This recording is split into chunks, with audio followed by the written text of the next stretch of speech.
नमस्कार छात्रों, मैं केशव सिंह। आज मैं आपको क्लास 12 फिजिक्स का सेट 2 कराने जा रहा हूँ। ठीक है, ये 346 BT कोड है। ठीक है, अति महत्व आपके पास सेट होगा। खंड आ देखिए, सबसे पहले आपसे कहा है क्वेश्चन नंबर का है वन का खंडा में का 1/4 एप्सिलॉन नॉट म्यू नॉट का मात्रक है। 1/म्यू नॉट एप्सिलॉन नॉट का मात्रक है।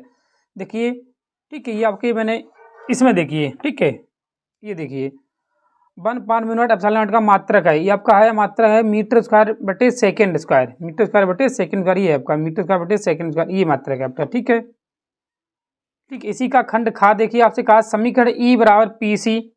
ठीक है, जहाँ EP तथा C क्रमशः ऊर्जा संवेद एवं प्रकाश की चाल हेतु प्रयोग करते हैं तो लागू होता है इलेक्ट्रॉन का फोटॉन है। ठीक है, इलेक्ट्रॉन का फोटॉन है। क्वेश्चन नंबर गा देखिए, इसी में आपसे कहा जैसे ही एक धातु एवं अर्धचालक की ताप में वृद्धि की जाती है तो धातु की चालकता घट जाती है तो अर्धचालक बढ़ जाती है। आंसर है इसका। ठीक है, क्वेश्चन नंबर घा देखिए, आपसे दर्शाए गए चित्र में ए तथा बी के मध्य तुल्य प्रतिरोध ज्ञात कीजिए। तुल्य प्रतिरोध ध्यान दीजिए, ए व बी के मध्य आपसे पूछा है। ठीक है, ये जब का पीएन संधि राइट है कि इसका 10 ओम आंसर होगा, खाली 10 ओम, 10 ओम। ठीक है, 10।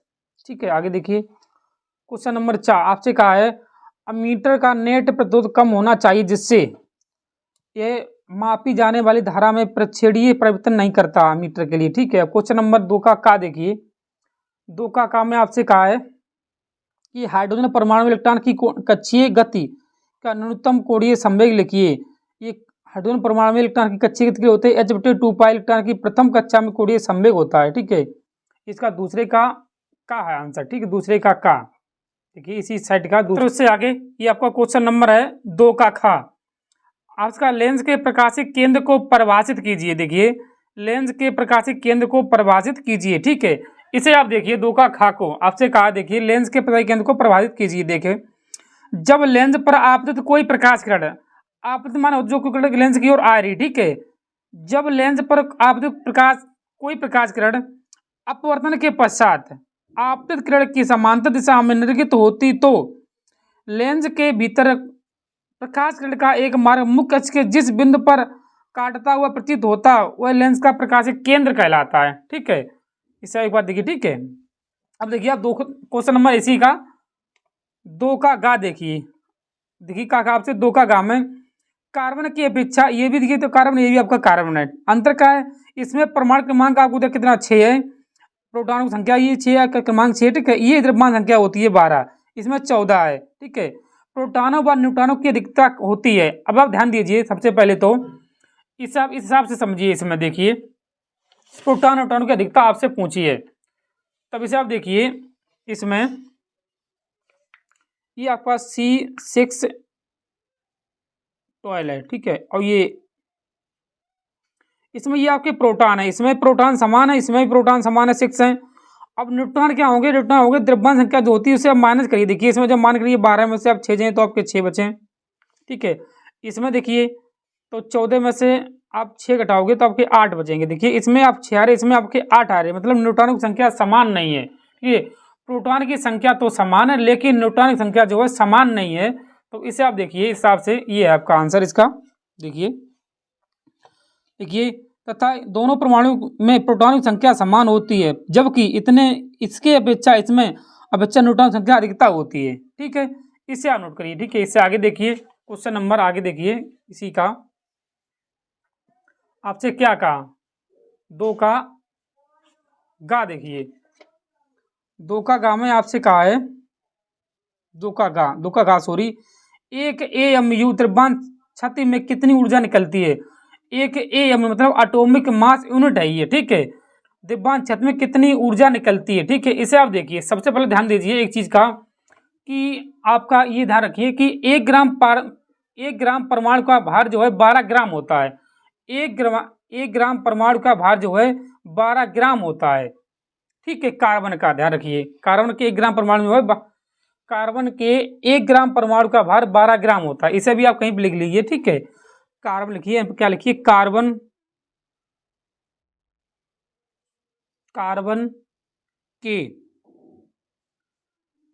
के 1 ग्राम परमाणु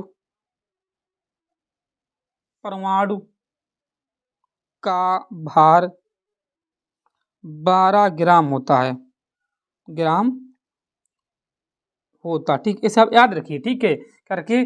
कार्बन के 1 ग्राम परमाणु का भार 12 ग्राम होता है, ठीक है। अब अगर इसमें ध्यान दीजिए, अगर इसमें हम इसी हिसाब से इसका द्रव्यमान जब निकालें, ठीक है, 1 एम यू का द्रव्यमान एम बराबर तो आपका आएगा, देखिए 1.66 10 की घात माइनस के 34 होगा, ठीक है, सॉरी 24 होगा, 24 ग्राम ये होगा आपका, ठीक है, ग्राम, ठीक है। अगर इसे आपको किलोग्राम चेंज करने, जैसे आप किलोग्राम में भी चेंज कर सकते हो, कितना होगा देखिए, अगर इसे किलोग्राम चेंज करें तो देखिए 1.66 10 की घात माइनस के 27 किलोग्राम, ठीक है।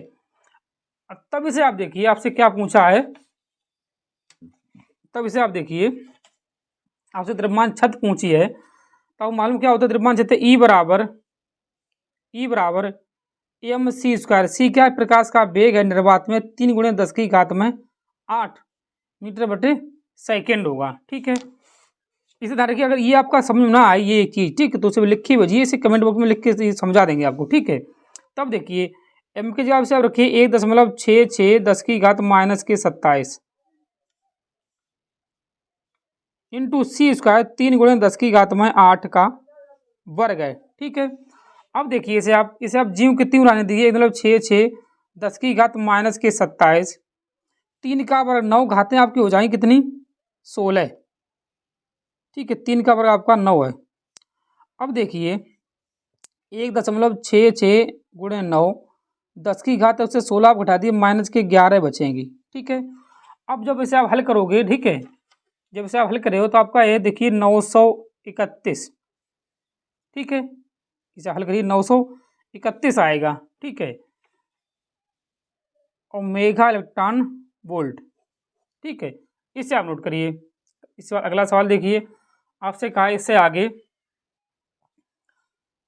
इसी में कहा वैद्युत क्षेत्र ई बराबर इतना है, ठीक है, देखिए वैद्युत क्षेत्र ई बराबर आपको दिया ई बराबर 3 आई कैप प्लस के 4 जे कैप, ठीक है, न्यूटन बटे कूलाम है, ठीक है। आपको क्षेत्रफल दिया इसी का, देखिए ए बराबर 10 आई मीटर स्क्वायर है, ठीक है, 10 आई कैप मीटर स्क्वायर है। अब आप ध्यान रखिए, आपसे क्या पूछा है, आपसे पूछा वैद्युत फ्लक्स कितना वैद्युत फ्लक्स गुजरेगा। आपको मालूम क्या होता है वैद्युत फ्लक्स बराबर, वैद्युत फ्लक्स इसी में फार्मूला आपका होता है फाई बराबर ई ए डॉट में, ठीक है, देखिए 3 आई कैप प्लस के 4 जे कैप डॉट 10 आई कैप, ठीक है, इसे आप गुणा करिए, देखिए आई के बाद 4 10 तियाँ 30, ठीक है, 10 तियाँ 30, ठीक है। न्यूटन आप आंसर लिख दिए, क्या आंसर होगा इसका, देखिए न्यूटन, ये metre square newton metre square बटे में कूलाम, ठीक है, यही आपका आंसर है। इससे अगला देखिए, इसी से आगे क्वेश्चन नंबर देखिए 3 का और ये चा तो आपका है नहीं सिलेबस में, ठीक है, इसे छोड़िए, और 3 का देखिए, 3 का पहले, ठीक है, देखिए इसे 3 का देखिए, 3 का, ठीक है, 3 का देखिए पहले, आपसे क्या कहा है, देखिए 3 के का में का, देखिए 3 का अब इसका हीलियम या चीज जेड बराबर 2 की प्रथम उत्तेजित अवस्था की ऊर्जा की गणना कीजिए। देखिए ऊर्जा की गणना के लिए आपका फार्मूला होता है, देखिए ये आपका हुआ ई एन बराबर -RHC जेड स्क्वायर बटे में एन का वर्ग, ये आपका फार्मूला होता है, याद रखिए, ठीक है।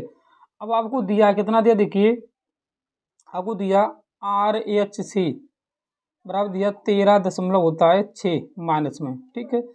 अब जेड बराबर आपको दिया है 2 है, एन बराबर आपका 2 कहाँ है, तब देखिए E2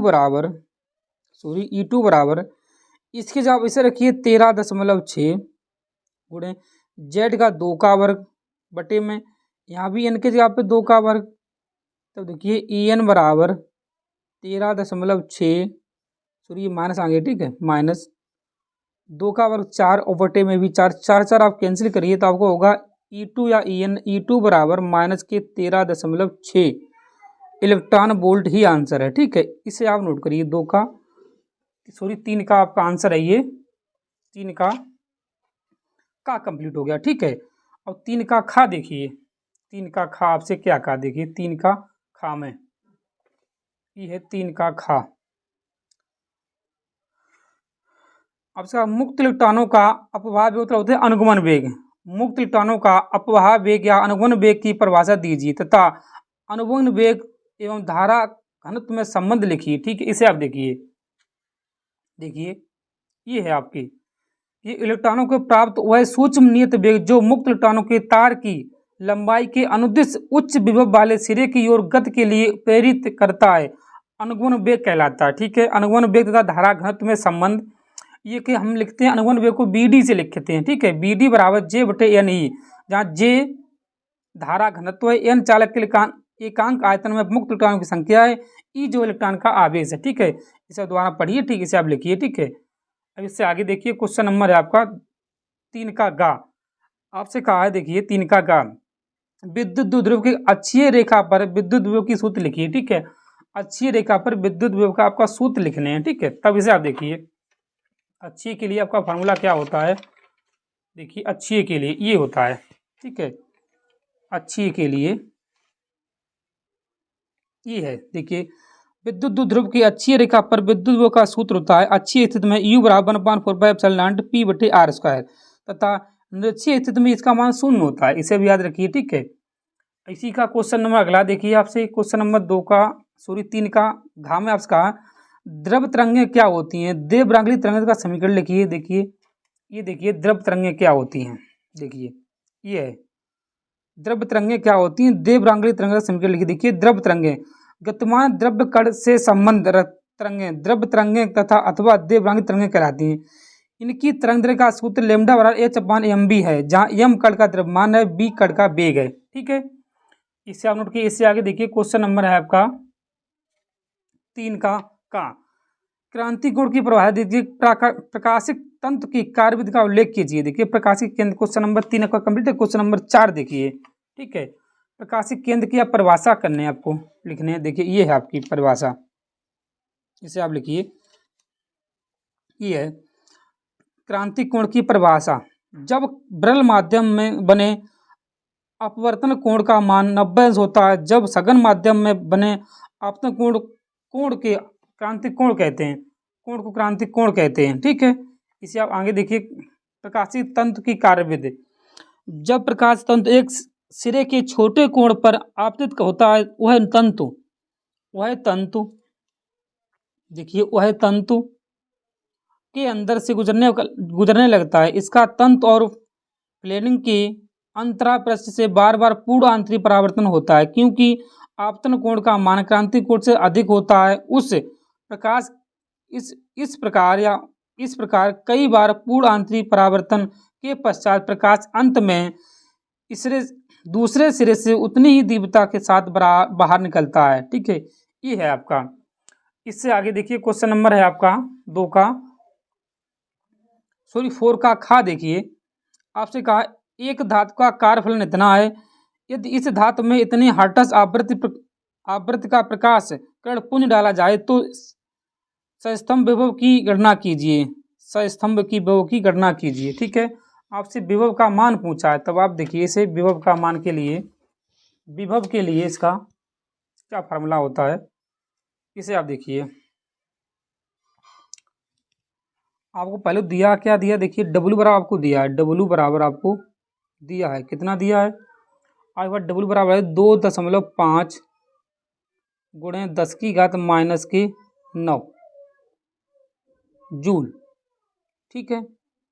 और आपको क्या दिया, B बराबर आपको दिया है कितना, B बराबर आपके पास है 6.0, B नहीं, ये न्यू होता है, ठीक है, न्यू 6.0 10⁻14 हर्ट्ज, ठीक है। आपसे निरोधी विभव पूछा है B0, ठीक है। अब ध्यान रखिए B0, ठीक है, ये आपका न्यू है, न्यू, इसे याद रखिए, न्यू ठीक है। तब इसे देखिए, इससे आगे आपके क्या फार्मूला इसका होता है, देखिए आपका होता है, तो इससे आपसे पूछा क्या है कि नोदी व बी का मान पूछा है, ठीक है।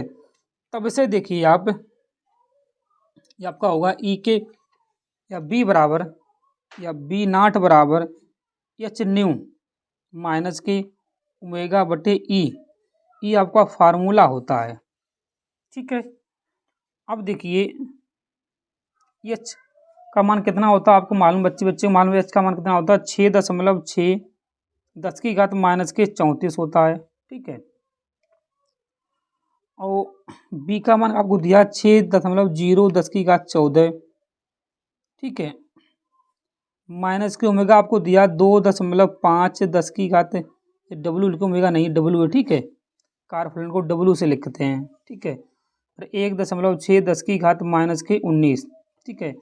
इससे आप जो सोल्व करो, ठीक है, पहले ध्यान दिए इसमें कुछ कॉमन है आपका, क्या कॉमन है देखिए, आप घातें 34 हैं, ठीक है। तब देखिए बी नाट बराबर, यहाँ से पहले घातें हल करिए, देखो 6.6 गुणे 6 10 की घात आपकी कितनी बचे हैं, देखिए इसमें घटे हो आप, ठीक है।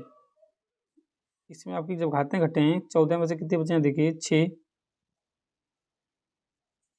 देखिए इसे देखिए कितनी घातें बचे हैं आपकी, 14 घातें 34 हैं आपकी, तो आपकी बचेंगी 20 माइनस के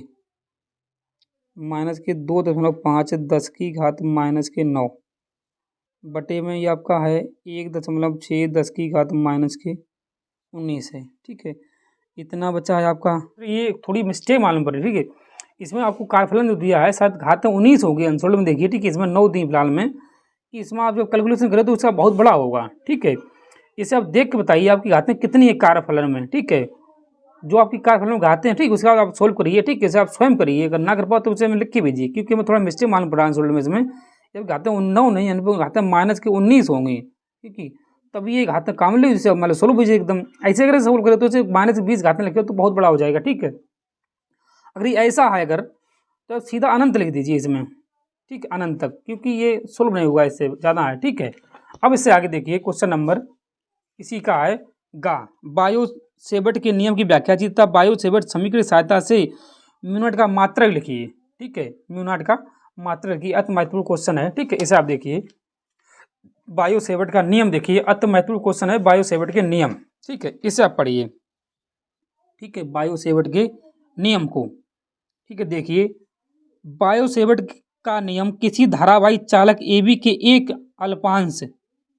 एक अल्पांश डेल्टा एस, ये अल्पांश दूरी होती है डेल्टा एस के द्वारा किसी बिंदु पी पर चुंबकीय क्षेत्र डेल्टा बी के निम्नलिखित बातों पर निर्भर करता है। नंबर 1 देखिए, नंबर 1, चुंबकीय क्षेत्र डेल्टा बी चालक में प्रवाहित विद्युत धारा आई की अनुक्रमणपाती होता है, ठीक है। नंबर 2, चुंबकीय क्षेत्र डेल्टा बी चालक के उस अल्पांश की लंबाई डेल्टा एल के अनुक्रमणपाती होता है। नंबर 3 देखिए, चुंबकीय क्षेत्र डेल्टा बी अल्पांश की लंबाई तथा अल्पांश को उस बिंदु P से मिलाने वाली रेखा के बीच बनने वाले कोण थीटा की ज्या कहते हैं साइन को, ज्या के अनुपाती होता है। अब देखिए म्यूनट का, तभी का आपका फार्मूला होगा, देखिए क्या होगा, इसी से आप फार्मूला ये बनेगा आपका, बायो सेवर्ट का नियम का फार्मूला है आपका, ठीक है, ठीक है। ये देखिए, अब इससे आगे देखिए, अब से कहा म्यूनट का मात्रक क्या होगा, म्यूनट का मात्रक देखिए न्यूटन बटे एम्पियर मीटर स्क्वायर बटे, इसी हिसाब से देखिए न्यूटन बटे एम्पियर मीटर गुणे एम्पियर मीटर, ठीक है। अब इससे देखिए ये आपका मात्रा हो जाएगा, ठीक है। अब इससे आगे देखिए क्वेश्चन नंबर आपका है घा में आपसे कहा है 1.732 अपवर्तनांक से बने संभाव प्रिज्म के लिए अल्पतम विचलन कोण का मान ज्ञात कीजिए। इस विचलन के लिए आपतन कोण का मान भी ज्ञात कीजिए, ठीक है। इसे आप देखिए, इसे मैंने पहले से सोल्व किया है, ठीक है। इसे आप देखिए, संभाव त्रिभुज का है तो मतलब कोण आपका ए, देखिए अगर ये संभाव त्रिभुज है तब आपका कोण क्या होता है, संभाव त्रिभुज का मान ए बराबर 60 अंश होता है, ठीक है। इसमें आपको दिया n बराबर 1.732 दिया है, ठीक है। आपसे डेल्टा एम पूछा है, ठीक है। देखिए आपका फार्मूला होता है n बराबर, ठीक है, इससे पहले ही सोल्व किया, देखिए n बराबर मान रखा 60 n पे 30। अब देखिए आप इसे इधर ले आओ, ठीक है, आपका साइन 60 ठीक है। ये आपका इन बचेगा, देखो साइन थीटा मान 1/2 होता है।